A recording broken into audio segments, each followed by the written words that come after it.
Chapter 3 Sugi and Chikako's Hotel for Pets. Relax with your beloved pet while enjoying a breathtaking view of Mount Fuji. This was the slogan with which Sugi and his wife Chikako launched their bed and breakfast 3 years ago. The whole thing came about when the company Sugi worked for started to struggle and began to explore the idea of voluntary redundancy. Around that time, a B&B next to the fruit orchards owned by Chikako's parents came up for sale at a greatly reduced price. And the couple bought it, lock, stock, and barrel, and opened it up for business. They considered part of its appeal would be to offer a discount to guests wanting to do pick your own in the orchards next door. This worked both ways, for it would benefit the orchid business to have customers refer to them, which was another reason they decided to take the plunge. In the end, though the B&B's biggest selling point was that they allowed pets. It was Chikako who came up with the idea. Using the first and second floors, plus a small cottage in the grounds, they were able to lodge guests with dogs and cats separately. Dogs and cats each had their own floor, and as long as they got on their own kind, they could enjoy life off the lead or outside the basket. Issues of compatibility were left to the owner's discretion.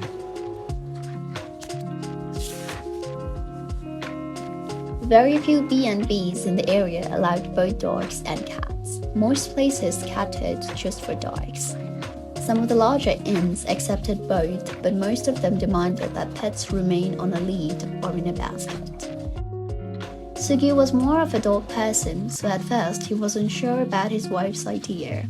But after the B&B had been running for 3 years, he had to admit she had been very perceptive. In addition to Chikako's family business, there were plenty of other orchards and wineries nearby. And within their prefecture, this area attracted a lot of tourists. But a B&B where cats could stay stress-free was almost unheard of.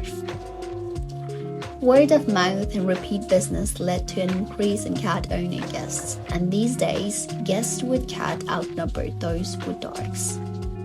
Chikako loved all cats, and cat-owning guests always received a warm welcome, but she'd never been happier than with the guests who were arriving today. Chikako had been on the second floor making the bed in the sunniest twin room, and now, dirty linen in hand and humming a tune, she made her way downstairs. "You seem pretty upbeat," Sugi said. He tried to make it sound casual, but it came out sounding oddly churlish. Chikako looked at him, puzzled. "Aren't you happy? Satoru Miyawaki is bringing his cat for the very first time." "Of course I am, but," Sugi said hurriedly, trying to gloss it over. "I was just wondering if his cat will get on with our pets." Their own pets were a dog, a Kaiken breed, and a brown tabby cat. The Kaiken was a 3-year-old male named Toramaru, while the brown tabby cat was a 12-year-old female named Momo.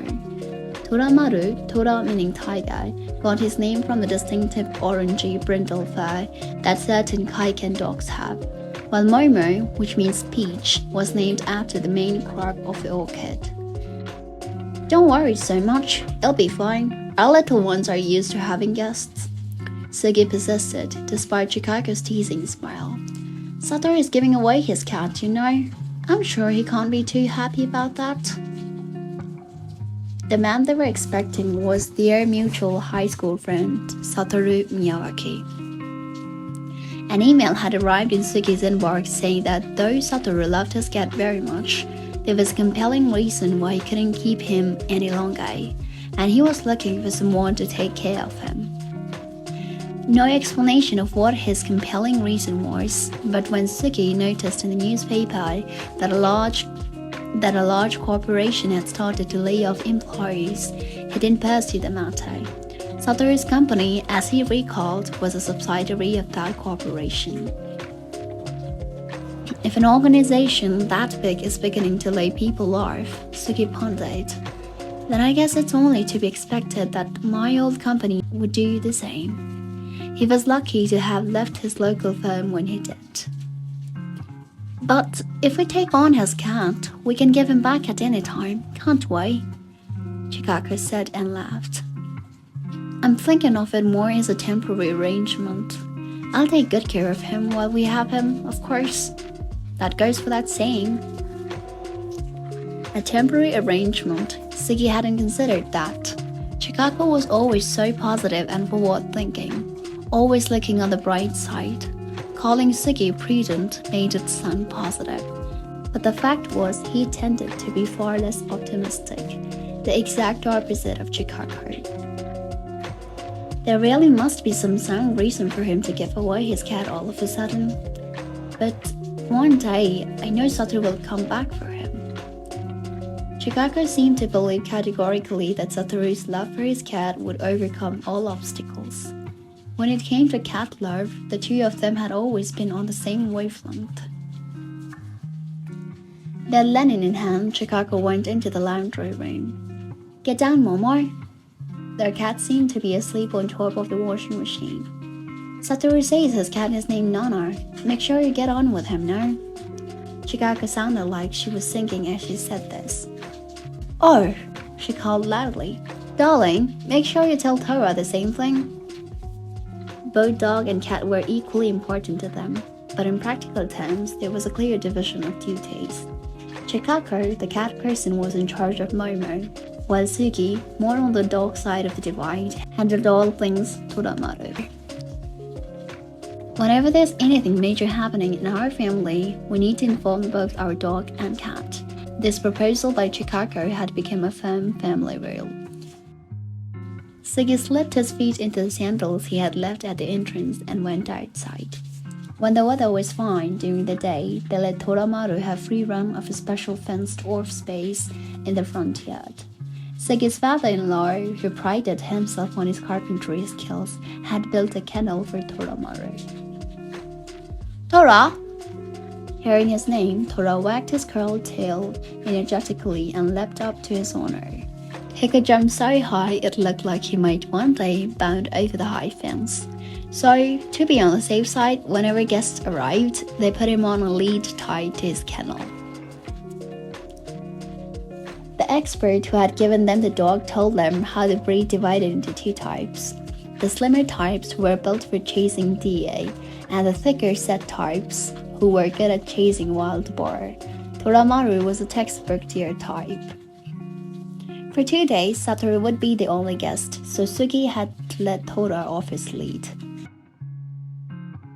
Satoru is coming this evening, the friends I told you about. Sugi had acquired Toramaru 3 years earlier when they first opened the B&B, but right about that time, Satoru was moved over to a busy section of his company and had little free time to visit him and Chikako. Sugi had been able to see him occasionally when he went into Tokyo to purchase food for the B&B, but it would be the first time in 3 years that Chikako had seen him, and the very first time for Toramaru.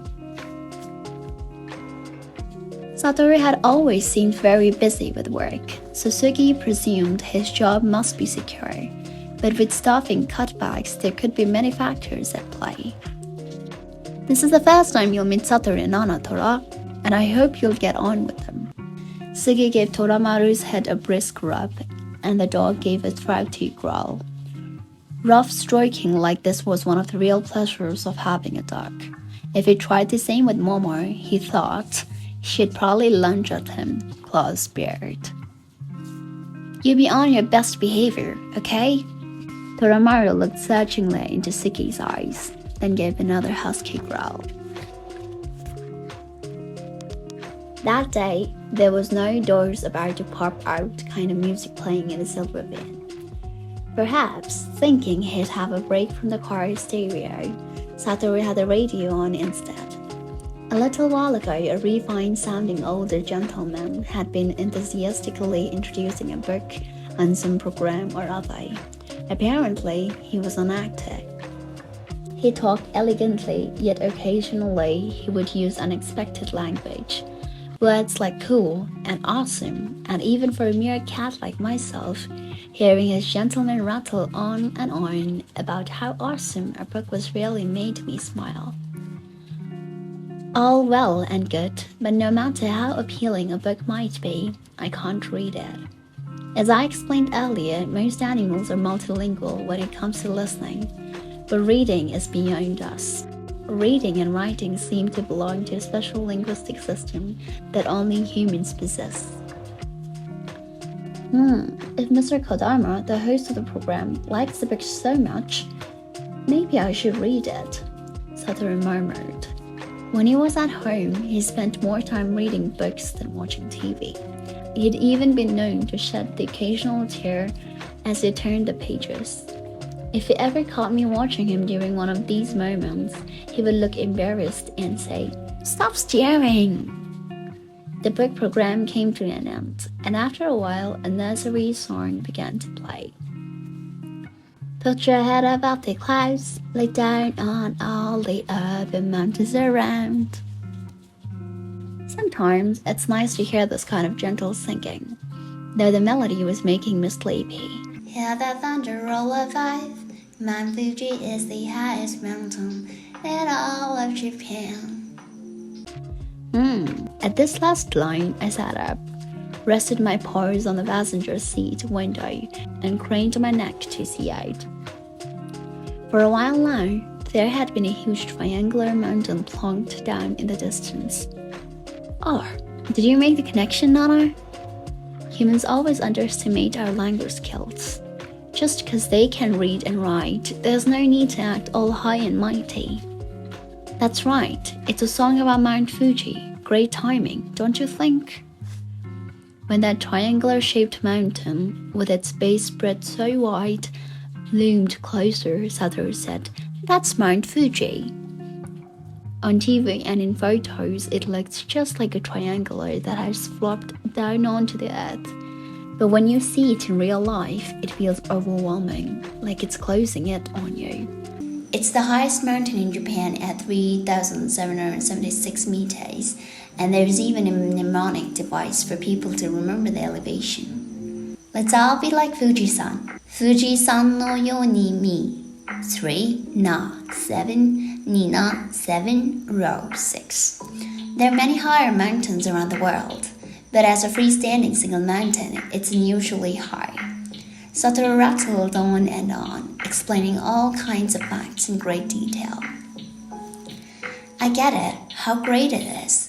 You don't need to go on and on. It makes total sense why there is a song dedicated to it. Yada yada. You really have to see it with your own eyes, though. If you've only seen it on TV or in photos, it always remained just a triangular mountain sitting there, like it was to me until right this moment. Being big has its advantages, just as being a big cat makes it easier to get by in life. Still, this mountain was pretty darn amazing. I wonder how many cats in Japan have seen the actual Mount Fuji. Unless they live around here, there can't be too many. Our silver van was like a magic carriage. Every time I got into it, it carried me to a place I'd never been before. At that moment, we were without doubt the greatest travelers in the world, and I was the world's greatest traveling cat. The van veered off the main road and drove into a thick, lush forest. The branches of the trees on either side had bunches of white paper bags hanging from them, apparently to protect the peaches growing on them, to keep the insects off and help the fruit ripen. After zigzagging for quite some time, finally a large white house appeared in front of us. "We're here, Nana." This must be the bed and breakfast Satoru had talked about. The inn run by some friends that accepts pets. Today, the place was reserved just for us. As the van pulled into a parking lot big enough for about 10 cars, a man Satoru's age came out to greet us. "Sugi!" Satoru gave him a wave and unloaded his bag from the van. "Is this your only bag? I'll help you." Apart from Nana, I only brought a change of clothes, as it's just a one night. Sugi took hold of his friend's bag and Satoru carried me in my basket. And together they climbed the gentle slope to the B&B entrance. What a wonderful place this is. Is that a dog run? On the way up the slope was a fairly large fenced-in space with what looked like a kennel near the back. I wanted a space where my dog could run free. A kaiken, isn't it? I remembered you saying you had one. From inside the basket, I sniffed at the air, a disgusting smell that belonged to the perennial rival to cats. I squinted through the bars and watched as a hard-faced brindle dog sprang to his feet and stared challengingly in my direction. Yeah, his name is Toramaru. Is he okay living with a cat? Of course, we have Momo, you know, and lots of guests bring their cats. Ah, that's right. I'd already heard from Satoru that they had a middle-aged female cat named Momo. She was twice my age, he'd said. I was still fairly young, so would we get on? Hey there, hello, glad to meet you, Toramaru, called Satoru, holding his hand over the fence. Hold on a minute, don't go speaking to that dog. I glowered from inside my basket. This kaiken who went by the name of Toramaru cast a sharp glance on our way, and growled and bared his yellow teeth. Is he in a bad mood then? The instant Satoru inclined his head. Ruff, the dog barked at him. Wah! As you might expect, Satoru quickly pulled his hand back from the fence. Hey, knock it off, hound! Every single hair on my body was now standing on end. If we're going to pick a fight with Satoru, then I, a cat with a strong sense of pride, am not going to just sit here and take it. If you don't want that nose of yours cut to shreds, then apologize right this instant. You mangy mutt. Tora! Sugi scolded him, but the mutt didn't stop his miserable yammering. Satoru tried to soothe me too. It's okay, Nana, just hang in there. He was holding the door of the basket closed from the outside because he knew I was quite willing to have it out with that stupid dog if I had to. I'm really sorry, Sugi said. He's not usually like this. No, it's okay. I wonder if we did something to upset him. What's going on? A woman hurried out of the front door, a pretty woman wearing an apron. Is Tora angry? It's no big deal. Hi, Chikako, how are you? This from Satoru, who waved his hand at the woman. Satoru? Oh, I'm sorry. Is everything alright? Oh, no worries. I'm not used to cats or dogs getting angry with me, and it startled me for a second. That's true. From an animal's point of view, Satoru was a pretty stress-free human, the kind that passing dogs and cats found no reason to pick a fight with. An impudent dog like this leaping out at him was definitely a first. I'm so sorry, I really am, Sugi apologized, making another knock-it-off gesture at the dog. Toramaru let his curled tail droop.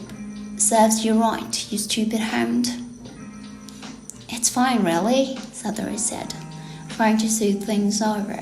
He seems like a good, dependable dog. Maybe I'll look a little dolce to him.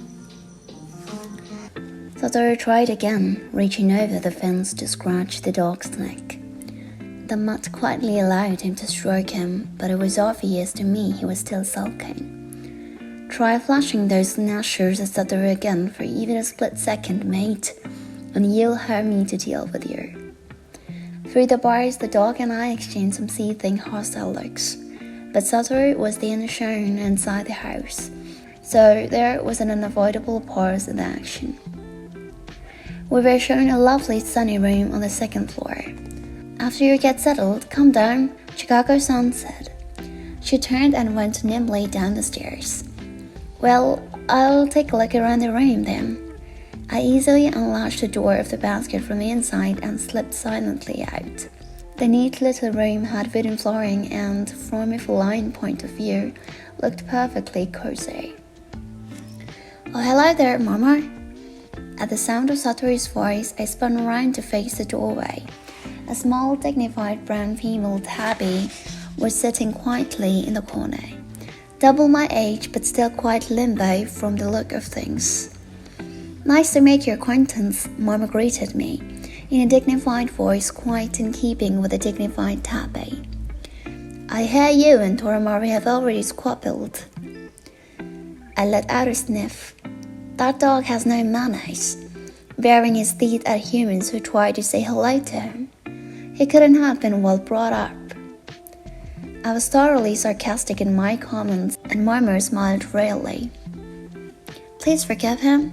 Just as your master is precious to you, so Toramaru's master is precious to him.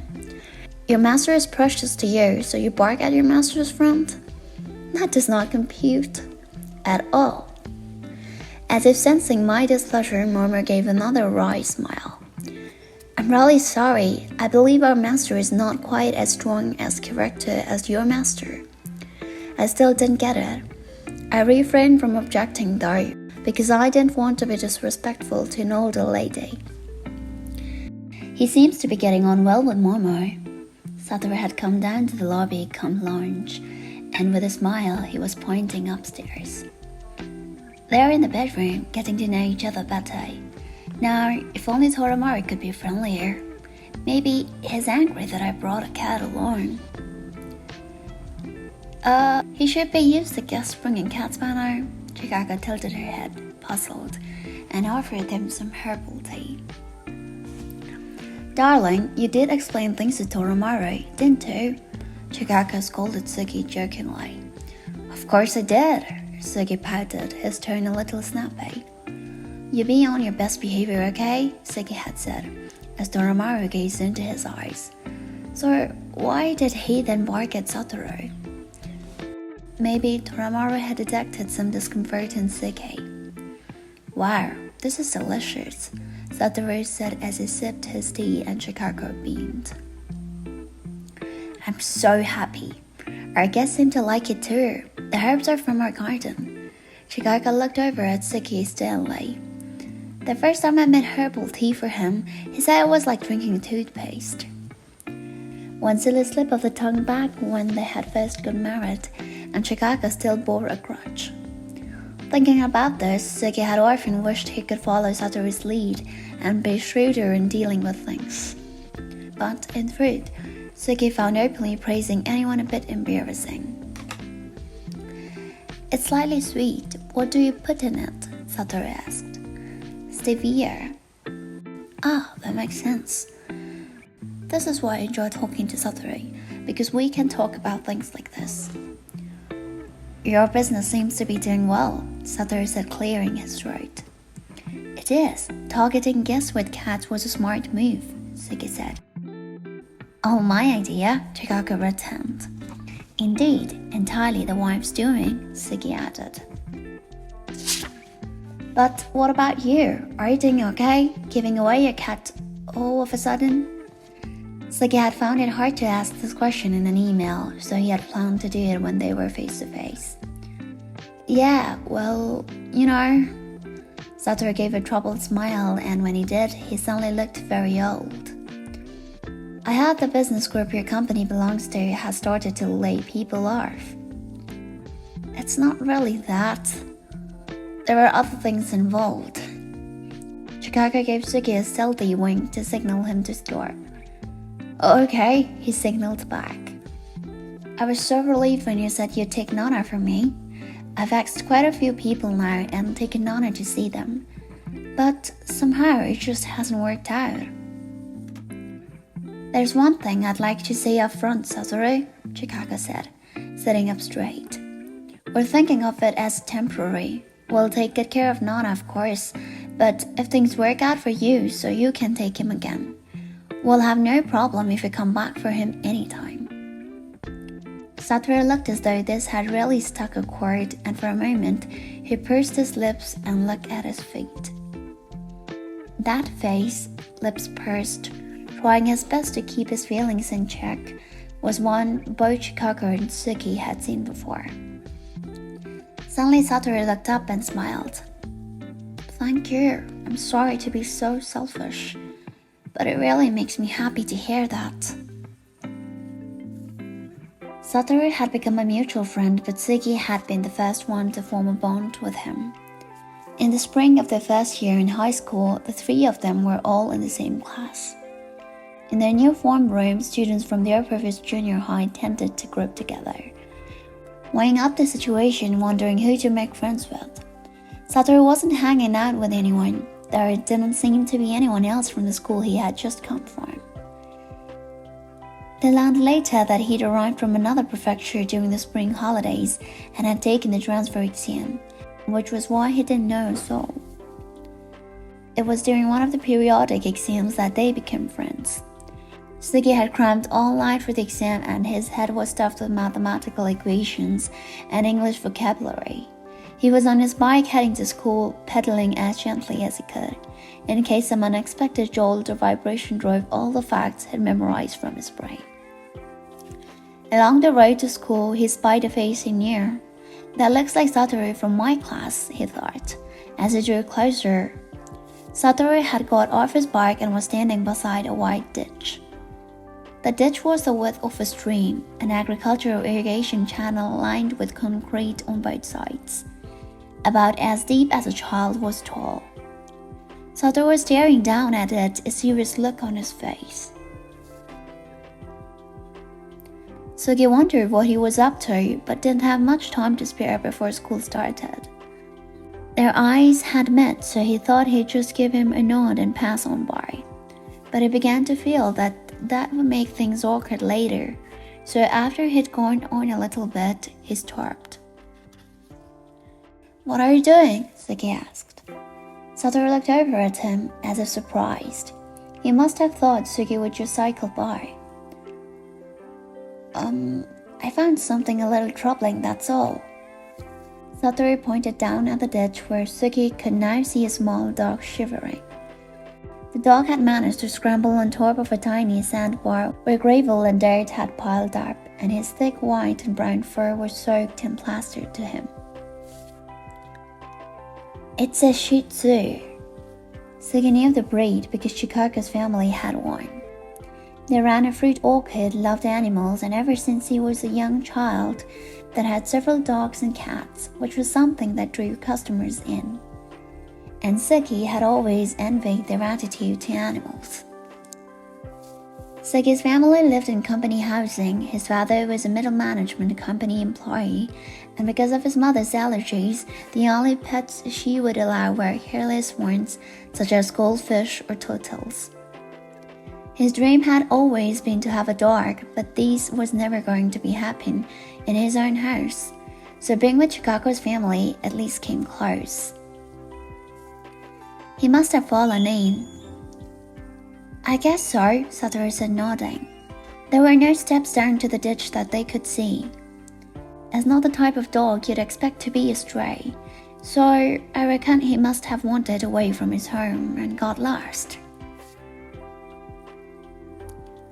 At Chikako's, during the day, they let their dogs run free in the orchards, so the customers who came to pick fruit could enjoy their company. But at night, they always made sure they were brought inside the house. "Go on ahead, you don't need to stick around," Satoru urged him. But for Sugi, it was a delicate decision. If it emerged later that he'd ignored a poor little dog that had fallen into a ditch, then Chikako would be pretty upset. "Yeah, but I'm worried about him." Glancing at his watch, Sugi got off his bike. He was going to be late for school, but if he got there before first period, he'd still be able to take the exam. "Let's sort this out as quickly as we can." Satoru smiled. "You're a good guy, Sugi." All he'd been worried about was Chikako's reaction, and he found these sprays from Satoru embarrassing. "If we go down there, our ankles will get soaked." The sandbar where Shih Tzu was standing was too far away to leap to from either side of the ditch. The water was full of algae and grass, so they couldn't see the bottom, and they were reluctant to take their shoes off in case there were any pieces of glass. Sugi noticed a pile of boards left on the side of the road, the remnants perhaps of something scaffolding. He ran over and pulled one out. If he angled it down near the door, he might be able to use it as a bridge and climb along it. Maybe. But even with the board right in front of it, the Shih Tzu didn't react. They tried calling, but the dog just stood there trembling, not taking a single step. Maybe he can't see it, Satoru said, a serious look on his face. If you look at him closely from the side, his eyes are a bit cloudy. He might be getting cataracts. It was hard to tell the age of the baby-faced dog, but its coat was definitely a bit worn. Amazing that the little guy made it this far. There was a busy motorway nearby. It was a miracle the dog hadn't been run over. Perhaps it had fallen into the ditch because it couldn't see properly. I'm going to go down. If I use this, I won't get wet. Satoru put a foot on the board that stretched out towards the dog. Be careful, it's dangerous. The board was old and withered. It might not even hold a dog's weight, let alone that of a high school boy. Just as these thoughts were going through Sugi's head, the board let out an ominous creak. Whoa! Whoa! Satoru swayed on the board, and in an instant, it had split completely in two and collapsed into the ditch. There was a loud splash and a spray of water as Satoru landed on his rear in the ankle-deep stream. Wow, wow, wow! The Shih Tzu barked and started to splash his way blindly through the water. Wait!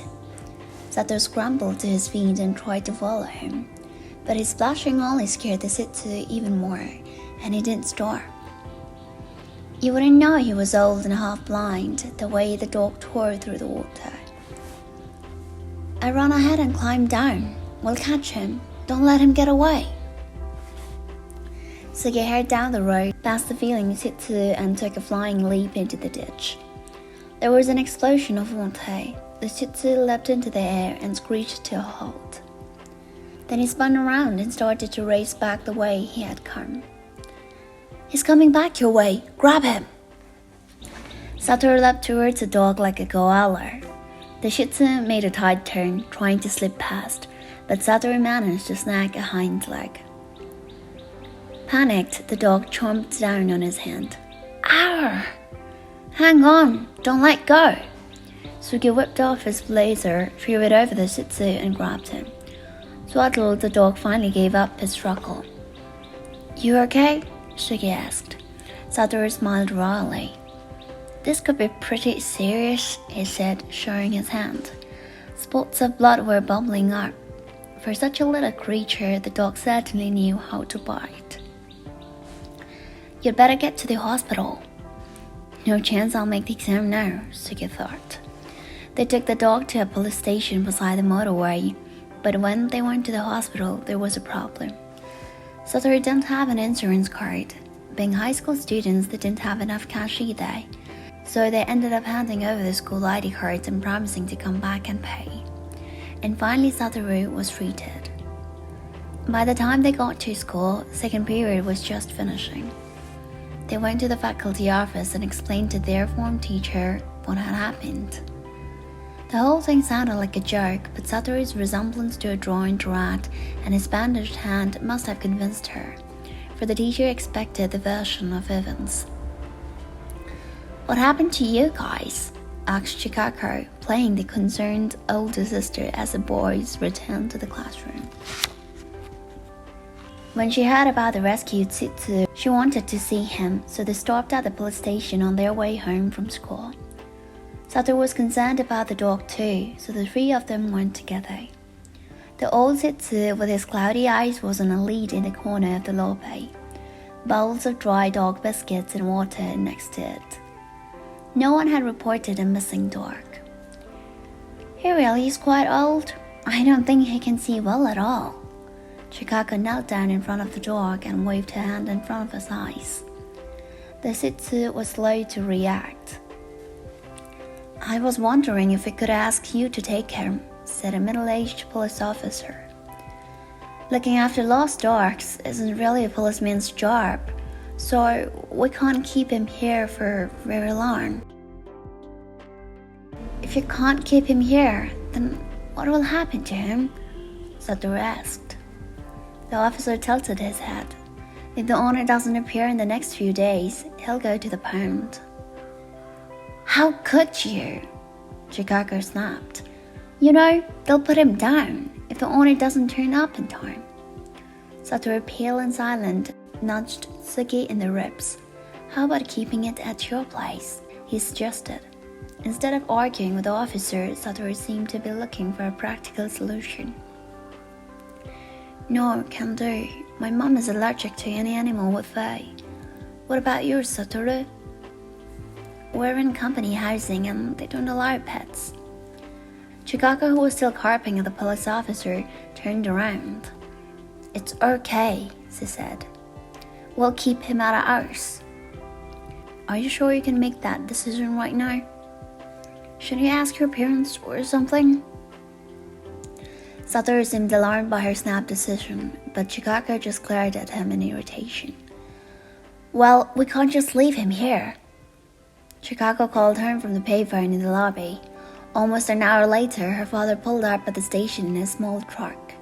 They loaded her bike on the truck bed and Chikako got into the passenger seat and held the Shih Tzu on her lap. Okay, see you soon, she called. Satoru, if you're worried about him, you can come and visit him at my place. Ah, thanks. Satoru seemed a bit intimidated by Chikako's forceful manner. Then Chikako was gone, like a storm departing, and the boys burst out laughing.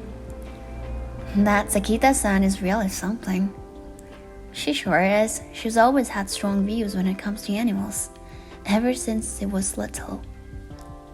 Have you known her since she was a kid? Satoru wanted to know. We're childhood friends, Sugi explained. I get it, Satoru said, nodding. So that's why Sakita-san calls you Suchan. I told her to drop that. What's wrong with that? She's your cute, dependable childhood friend. The way he'd casually called her cute startled Sugi. Chikako was spirited, kind, and, yes, cute. He'd always known that. Still, Sugi had never spoken about these things out loud. It made him feel like he'd lost out. But will her family really be okay about taking in an unknown dog without any warning? Satoru asked. It'll be fine. Her family are mad about animals. They have 5 or 6 dogs and cats already. Really? Cats too? Chikako's more of a cat person. I see, Satoru said, smiling. I love cats too. I wouldn't mind making sure the Shih Tzu is okay, but it would be nice to see her cats too. Sugi was hit by another wave of anxiety. It was clear Satoru and Chikako were going to get on well. That evening, Chikako phoned Sugi. The fact that he had missed taking the exam in order to rescue the dog had made an impression on her. By the way, she asked, which one of you found it? Sugi wished he had been the one who had come across the dog. The thought of saying this had crossed his mind. But if I had, I probably would have just let him be. Perhaps most I would have done would have been to check on him on the way home. Well, we were both passing at about the same time. A little white lie. But I think Satoru actually spotted him first. He added fastly. We haven't spoken much up until now, but Satoru is a pretty good guy. Chikako seemed to like Satoru a lot. He had known she would. The 3 of them often talked together after this, and Satoru and Sugi often went to Chikako's house to see how the Shih Tzu was setting in. Whenever Sugi went to see Chikako, he'd be put to work helping out in the orchids, as would Satoru. From the way he spoke, Satoru seemed like a real city boy, but he was surprisingly used to farm work, and Chikako's family quickly grew fond of him. The stray Shih Tzu's owner never did materialize, so the Sakita family ended up keeping him permanently. Satoru felt badly about it and said he'd try to find somebody to take the dog. But Chikako waved this away. The younger Shih Tzu they already had caught on with the new one. They were like parent and child. And typically for Chikako, she referred to the latter as the Tsutsu Miyawaki gave us. The cats of the Sakitas were friendlier to Satoru than to Sugi. They had from the start sensed that Sugi was more of a dog person. Things evened out, though, since the dogs were much friendlier to him than to Satoru. The Shih Tzu Miyawaki gave us, perhaps remembering how Satoru had been the one to chase him down, was friendlier to Sugi than to Satoru, who had found him. One day at school, Satoru was leafing through the part-time jobs listing in the newspaper. The end-of-term exams were approaching, and their teachers had joked with them not to pick up any more stray dogs. "Are you looking for a holiday job?" Sugi asked. "Yeah, I was wondering if there's any with a decent hourly rate." "How come? Isn't your allowance enough?" "No, it's just that I want to take a trip during the summer holiday, and I'd like to go as soon as possible." "Where to?" "Kokura." Sugi didn't know the place. "It's in Fukuoka Prefecture, just before Hakata," Satoru explained. Sugi knew exactly what he meant, but couldn't understand why Satoru would want to go there, instead of to Hakata, which was much larger. "I have some distant relatives there," Satoru explained. "They took in our cat when we couldn't have him anymore. I haven't been to see him at all since then." "I see," Sugi thought. "It's not Kokura he wants to visit, but a cat." "Why couldn't you keep it?" He asked this casually, but Satoru gave a troubled smile. He seemed unsure how to respond, and Sugi was just thinking that maybe he should change the subject when a shadow loomed over them. I had, laughing her usual audacious laugh. It was Chikako. "Man, you're always sticking your nose into things, aren't you?" Sugi teased her. "Shut it," she shot back. "I know exactly how you feel wanting to visit your beloved cat. I'll pitch in and help."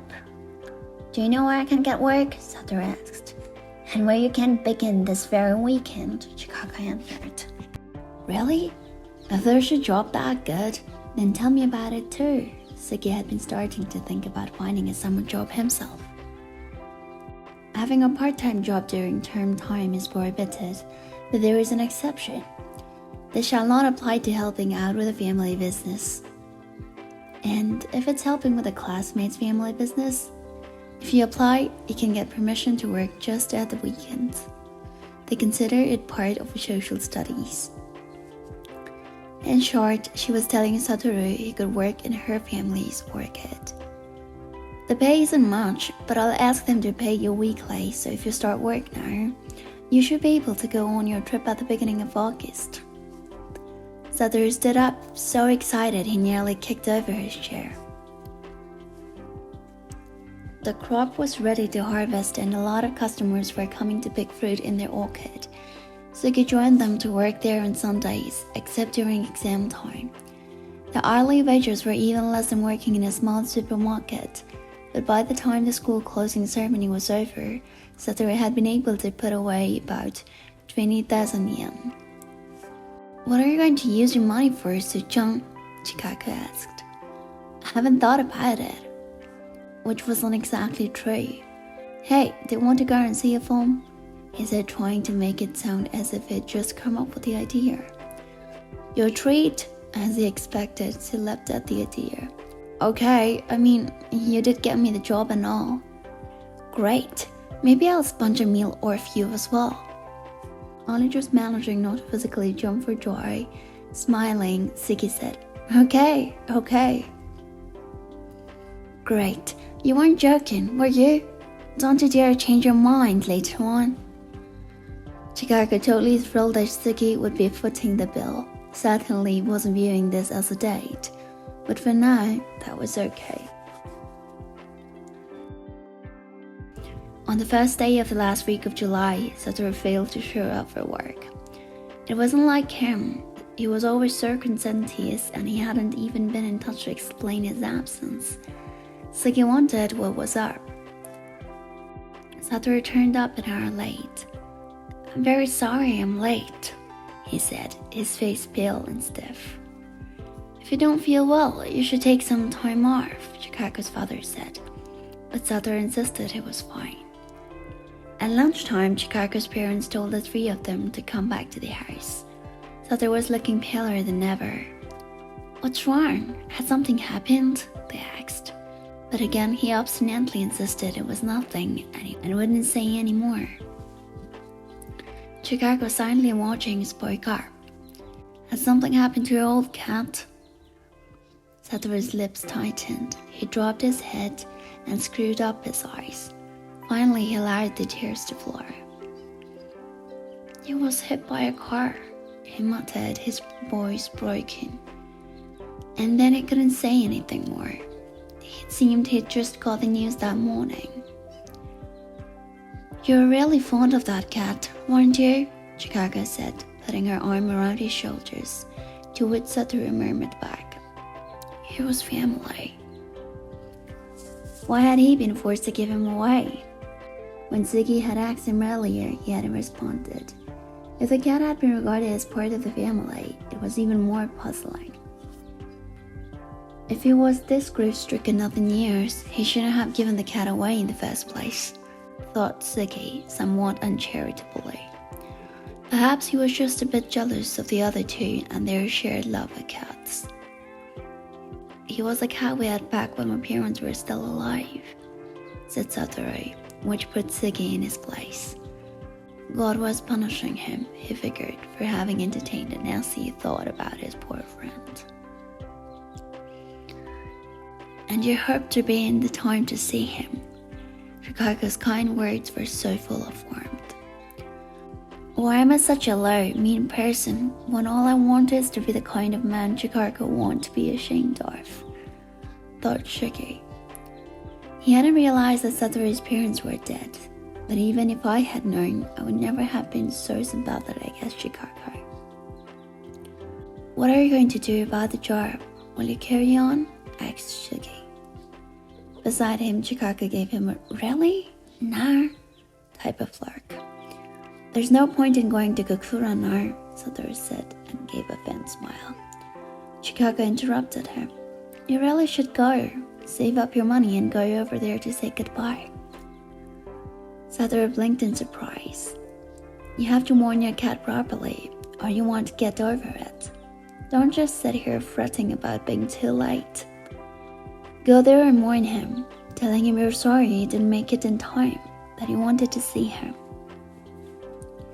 Sugi knew very well how deeply these words resonated with Satoru, because even he, who thought those mean things, was starting to cheer up.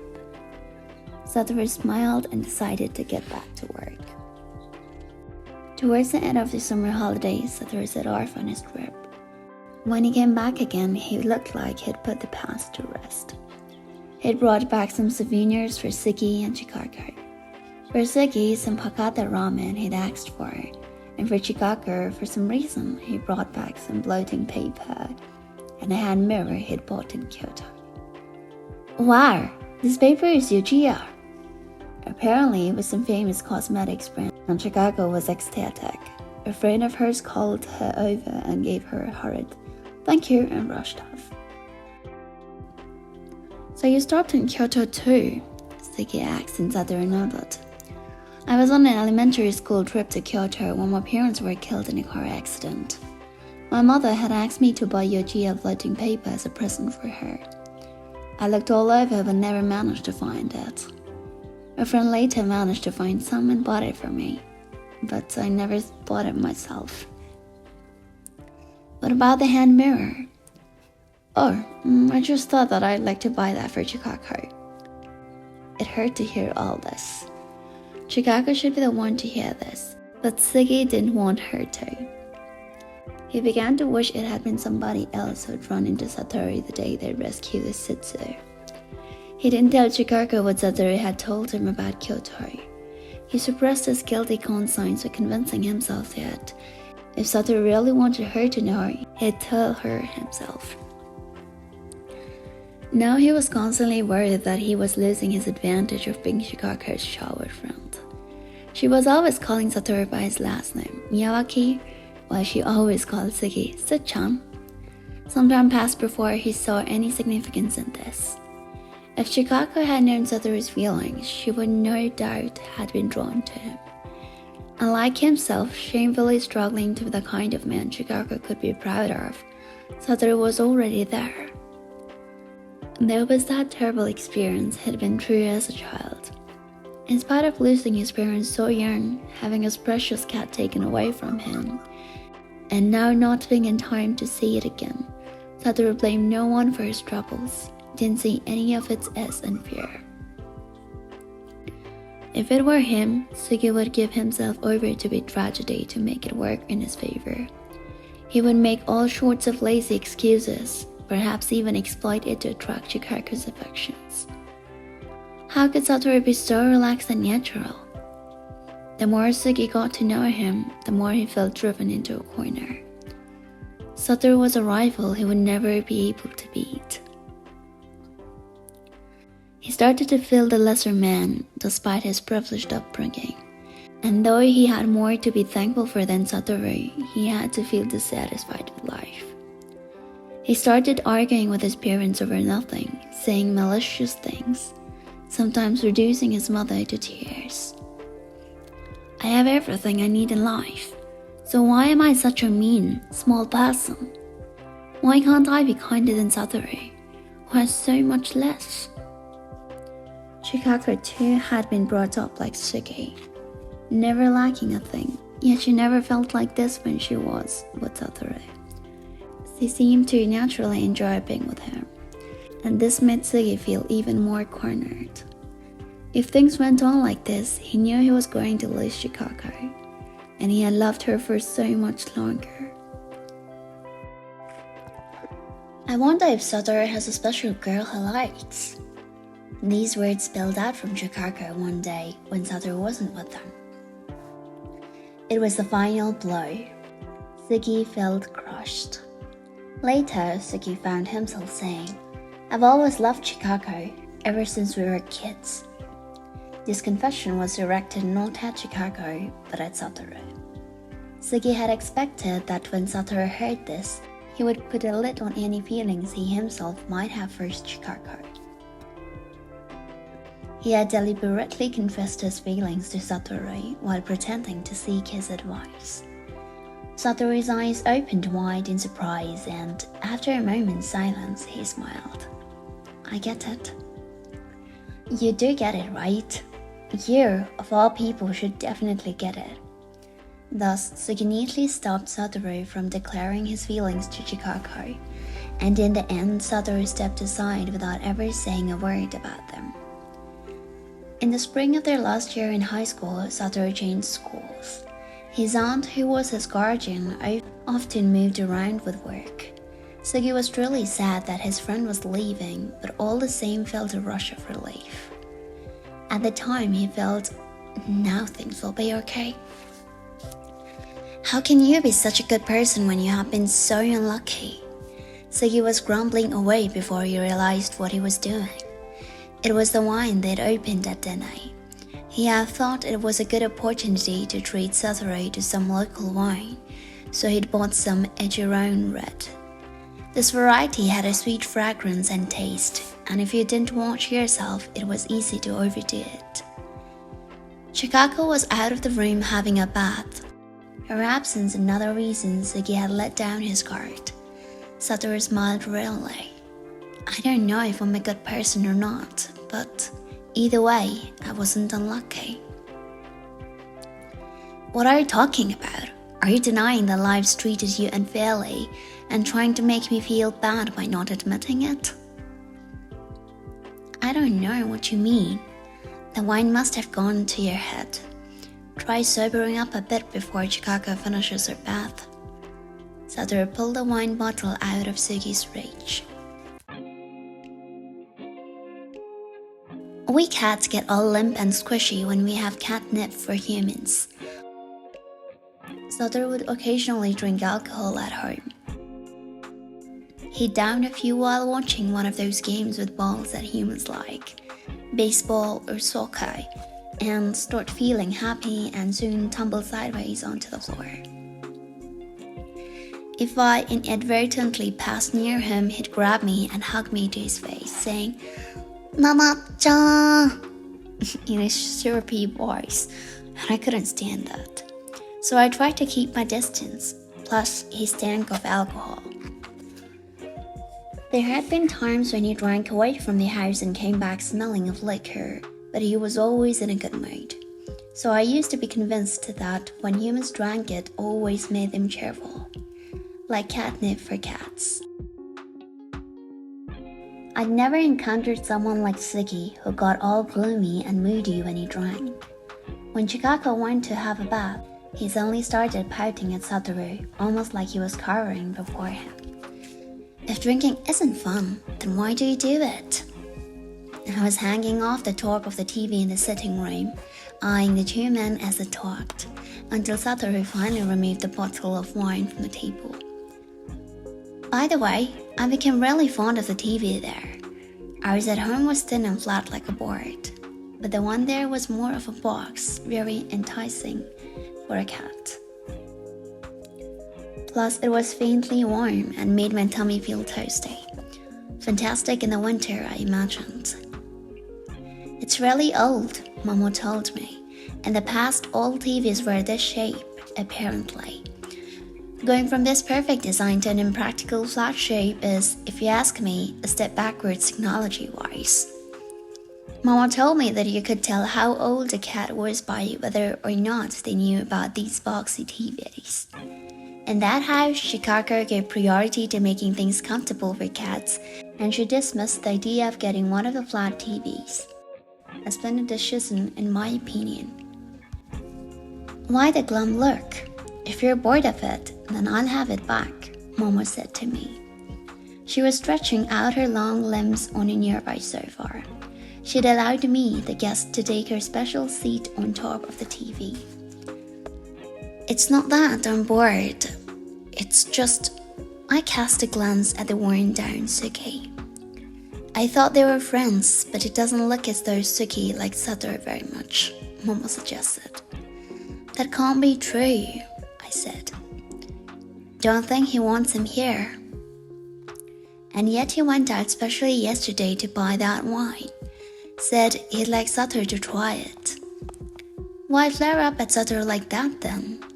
Why say things about Satoru's character as though he's upset that he's such a good person? He likes him, but he also envies him. My master wants to be like your master. I don't get it.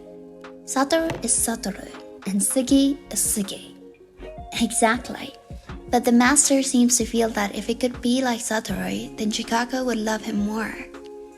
Dear me, it sounds like it's a pretty big thing for him.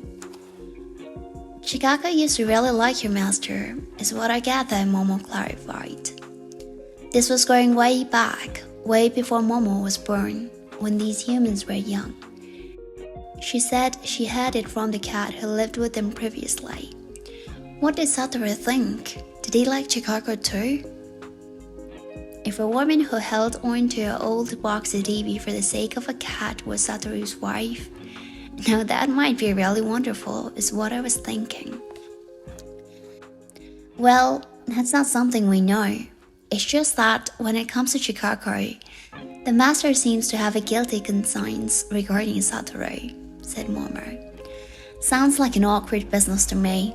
I mean, Chikako ended up choosing Sugi and became his wife, so what's the problem? Among cats, when a female chooses a mate, it's a very clear-cut thing. Not just among cats, but with all animals, the female's judgment about love is absolute. Of course, I haven't experienced true love myself, having been looked after by Satoru since I was young. I was a little too gentle to have won the head of a female when I was young. If I'd had a bigger face and a sterner expression, I might have, like Yoshiman. If he were a cat, it'd definitely be a hit with the ladies. But it makes sense now. That mutt of a dog is Sugi's, isn't it?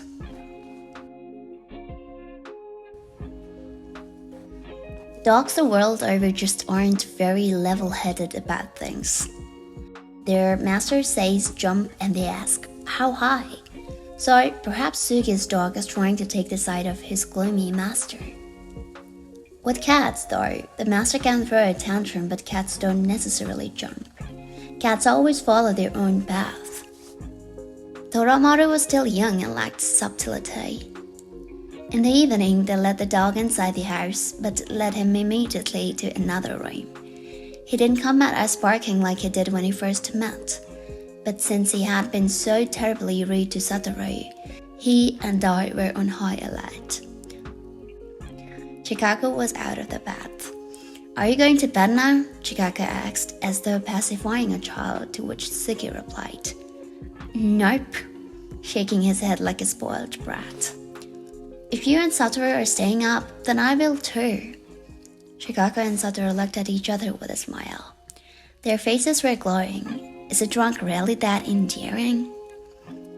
To me, it just looks embarrassing.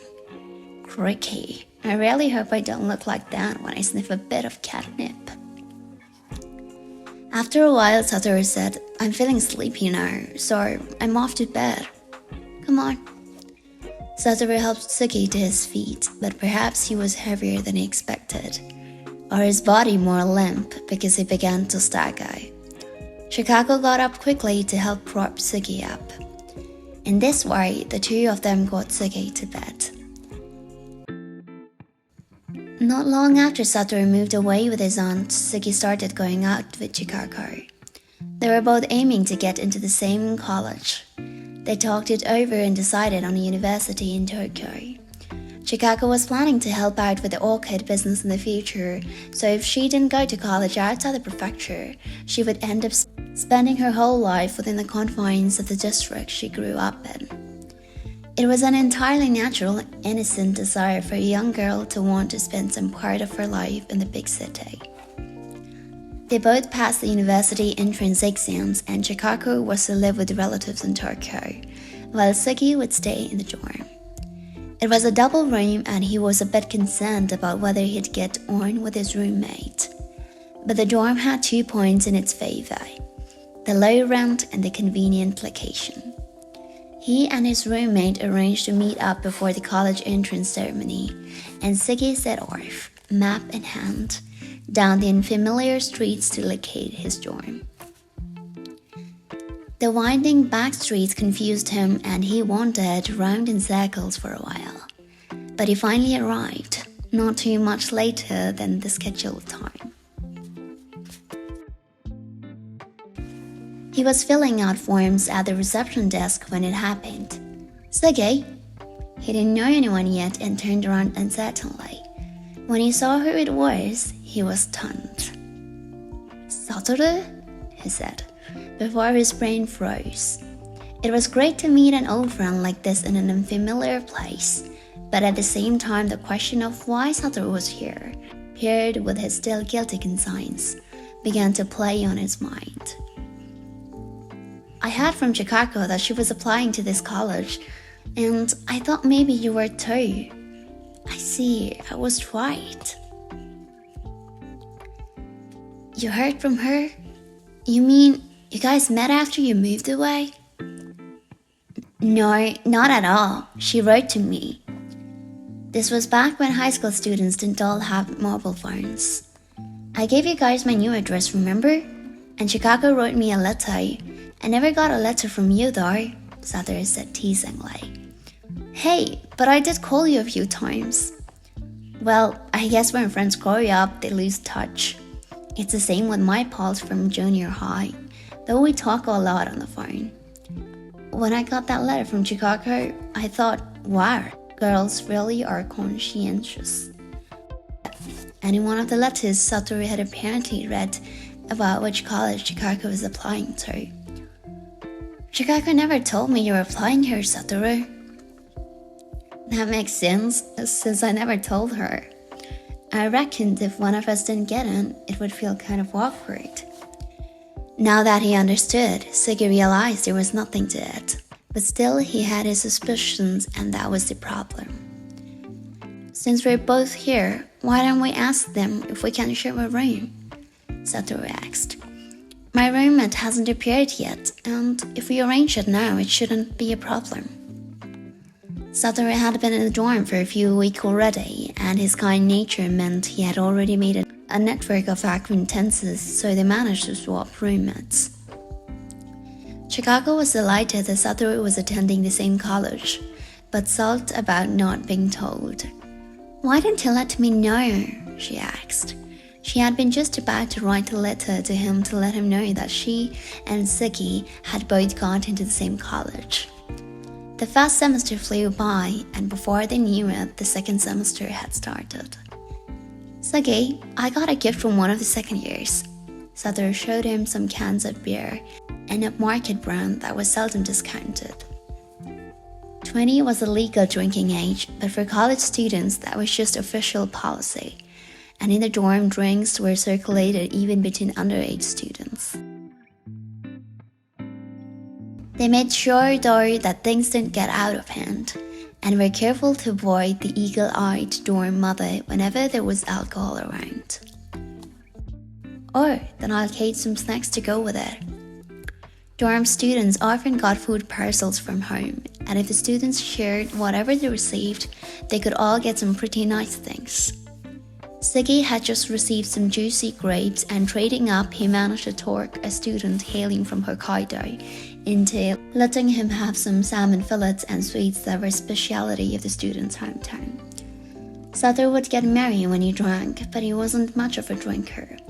2 cans of beer were all it took before his eyes grew bloodshot. For some reason, the talk turned to an indoor romance. A freshman, quite a frivolous guy, had made repeated moves on an older girl in the dorm and kept getting shot down. The other guys found it funny, but also tried to cheer him up. How many times has he been rejected? 11 so far. Satoru, the informant, passed this on to Sugi and chuckled. It's so funny he won't give in. He said that during the second semester, he's going to hit the 20 mark. What's for? Is he aiming to break some kind of record for being rejected? He's lost sight of the goal. I know, but I kind of envy that sort of recklessness. Satoru's red eyes sparkled. You know, in high school, I sort of had a thing for Chikako. The one thing Sugi had hoped never to hear.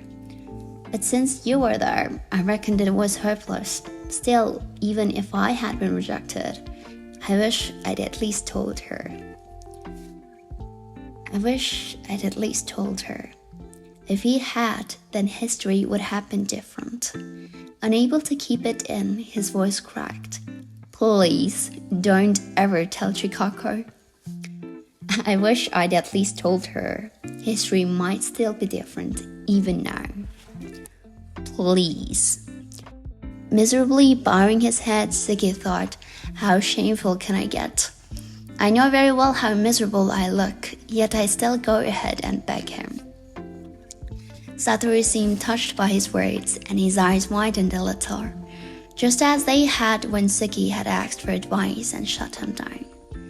Don't worry about it, he smiled. You two probably have a stronger relationship than you think you do. So Sugi was, in the end, successful in keeping Satoru quiet. Sugi graduated from college, returned to his hometown, and after a few years, married Chikako. Satoru came to the wedding. History wasn't going to be rewritten now. They'd come too far for that. Still, sometimes Sugi would get a bit panicky when he thought of Satoru. Punishment, he thought, for having suppressed his friend's words all those years ago. If he took in Satoru's cat, it would be a thorn in his side that would torment him for the rest of his life. But still, Satoru was clearly troubled about what to do with his cat and had come to ask for his help. and since Sugi had won out with Chikako through unfair methods, he felt it was his duty to help. It might seem weird for such a petty and cowardly guy like me to do this so late in the day, Sugi thought, but I really do like you, Satoru. You've had a much harder life than I have, yet you've always remained generous and kind. You blow me away. I've always wanted to be more like you, if only I could be. The next morning, another meeting between the dog and me was arranged. After breakfast, Chikako left the dining room to fetch him. Be a good boy this time, Tora, Chikako cautioned him as he stood behind the fence. Sugi, looking worried, was pacing around the dining room. Satoru looked a little worried too. The only ones who kept their cool were Momo and yours truly. Breakfast for me was a special tuna blend with a side of chicken breast, so I was feeling pleasantly full. Give it your best shot, you hound. The door to the room swung open. The dog had planted himself in the doorway and was staring hard in my direction. He avoided Satoru's eyes. Too damn right. Yesterday, on several occasions, Sugi had scolded the dog, reminding him that Satoru was his good friend and that he must not bark at him. That being the case, there was only one other he could turn his fire on. You want it, Paul? Then I'm more than ready for you. The dog began to bark at me in such a frenzy he looked on the verge of losing it. Ignoring the cries of the humans, I arched my back as high as it could go and made my first stand on end. You don't fool around, do you? Momo murmured. High praise indeed. The dog would not stop barking. Satoru rushed over to hold me down so I wouldn't leap out at the stupid dark. As long as you're here, the master and his wife will be thinking of Satoru. It's painful for my master if his wife remembers him. I don't need to hear that. If it's a house with a stupid hound like you in it, then I'm calling the whole thing off on my own. If it came to a fight, I was several leagues above this mutt. You may talk big, but I bet you've never been in a life and death scrape. But you've never been in the kind of fight over territory where, if you lose, you'll have nothing to eat for days. Have you? You spoiled, high and mighty you hound. I gave him an earful of the kind of spiel I'd perfected over the course of numerous scenes of carnage. The kind of rough language to which I can't subject you polite ladies and gentlemen. Momo, surveying all this with total disinterest from her perch atop the TV, smiled. Pardon me, I told her. My one regret is besmirching the airs of a refined lady like yourself with such language. Go home, damn you! The hound was close to tears and still barking his head off. A piddling 3-year-old dog who's always wearing a collar thinks he's going to beat me? Not in 100 years, my friend. Momo's lived twice as long as me, and I've lived twice as long as you, Paul. I want to like someone in this house who reminds the master and his wife of Satoru. Besides, shut it. Say any more and I'll make you regret it. I had to admire the dog, though since he still wouldn't shut up. He really was one dog. Besides, your owner smells like he's not going to make it. I told you to shut it. No, Satoru yelled at me.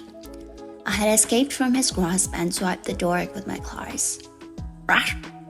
The dog's scream rang out. 3 neat rows of wounds now ran down his brindled muzzle, and 3 lines of blood were faintly oozing out. But still Toramaru didn't put his tail between his legs. Several times he looked as though he was about to lower it at least, but then he forced it up again and growled more deeply. Stop it! Nana! You'll hurt him! The fight was already won, so I meekly let Satoru pick me up.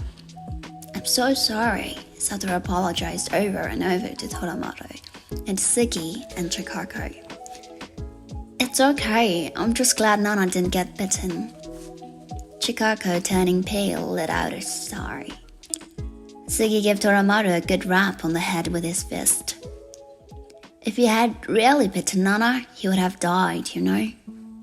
For the first time, Toramaru let his tail swag between his legs, and he glared at me regretfully. Okay, I understand. I wouldn't count that among my victories. I'm sorry. I really appreciate you saying you'd look after Nana for me, but I'm going to take him back home. Satoru sounded quite sad about this. It wouldn't be good for Toramaru either to have lived with a cat he doesn't get out with. Satoru fetched the basket as I stepped in obediently. I glanced back at Toramaru. Thank you, Toramaru.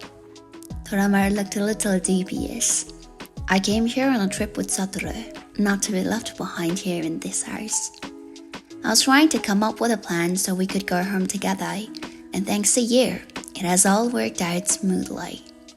Toramaru lowered his eyes and tilted his head, and Satoru and I headed towards the silver van. They brought Toramaru out on a lead to see us off. Sugi kept a tight hold of it, wrapping it a few times around his hand. Momo came out of her own accord to say goodbye.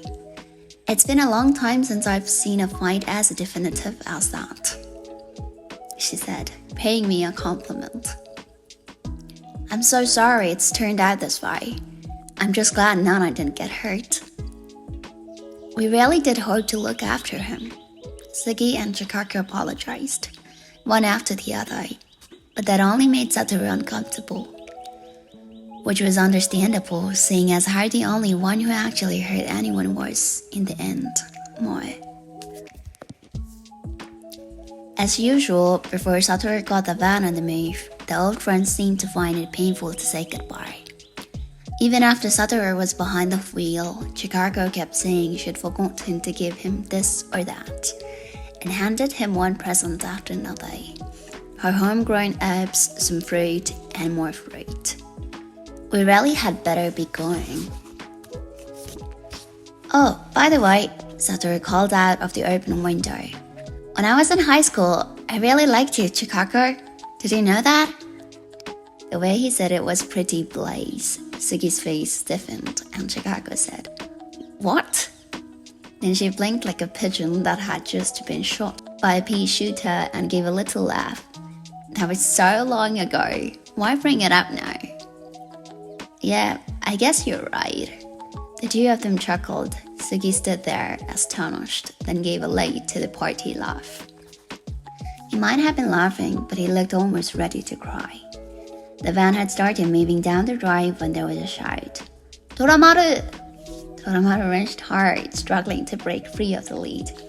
Hey, cat! Toramaru was calling me. You can stay! The master was laughing with the missus and Satoru. So it's okay now for you to stay. You idiot! I told you I had no intention of being left behind from the very start. Tora, can't you at least behave when we're saying goodbye? Sugi tugged angrily at the lead. Don't be cross with him. He was trying to stop me leaving. But what with Tora barking his head off earlier? Sugi thought he was still angry. Is he upset? Asked Satoru. He looked in the rear view mirror at the receding figures. His bark sounds different from before. That's why I like you, Satoru. You're perceptive about things like that. The silver van gave a little beep of its horn before turning a corner, sending dust into the air and leaving the bed and breakfast far behind. It would have been perfect if they could have looked after you. There you go again, Satoru. That's your sour grapes. Mount Fuji is now well behind us. If you intend to come and fetch me back one day, then you shouldn't leave me there in the first place. I was standing on my hind legs and pawing the top of the back seat to see out of the rear window, and Satoru laughed. The sea might not have been your cup of tea, but you do seem to have taken a liking to Mount Fuji. Because Mount Fuji does not make that belly-shaking roar and does not have that perpetual motion that will swallow me up. I hope we can see it again together. Yeah, let's do that someday. And let's visit Sugi and Chikako again. We had such a nice view of Mount Fiji from our bedroom. And also, you like that old picture TV, didn't you? Yes, that's the ticket. That ball-shaped TV was perfect. Just the right size to lie down, all toasty warm. Say, Satoru, what if we were to get a box-shaped TV like that? Sorry, that ours is the thin type. They don't sell tube TVs anymore. Such a pity. But that's okay. I can think of it as a special attraction for when we visit this city next time. And one another thing, the next time we visit, I bet you Toramaru will wag his tail at us. In the evening, a reservation came in at the bed and breakfast for that night. Maybe we should keep Toramaru tied up. True, he might still be worked up because of his flight with Nana. Sugi took Toramaru outside and chained him to the kennel. Then he turned to Chikako, who had followed him. About what Satoru said a little while ago. What? Are you bothered by that? Chikako asked. Ouch, that hit home. No, it's not that, Sugi stammered. I was just wondering how you would have taken it if Satoru had told you he liked you when you were still in high school. Who knows, Chikako said, shrugging. Unless we could go back in time, I don't know how I would have reacted. A spot-on answer to which he had no reply. It might have been nice, though, to be a young girl wavering between the affections of two boys. Wavering? This took him by surprise, and he couldn't help but ask her what she meant. Of course, I would have wavered, Chikako laughed. If I had two boys liking me at the same time, then that would definitely have piqued my interest. Sugi felt like weeping, but managed to control himself. I don't know which of us two she would have chosen, he thought, but at least I was included in the lineup. And he felt his sense of inferiority and jealousy diminish a little. The next time I see Satoru, I know I can be a much better friend. Now that is a happy thought.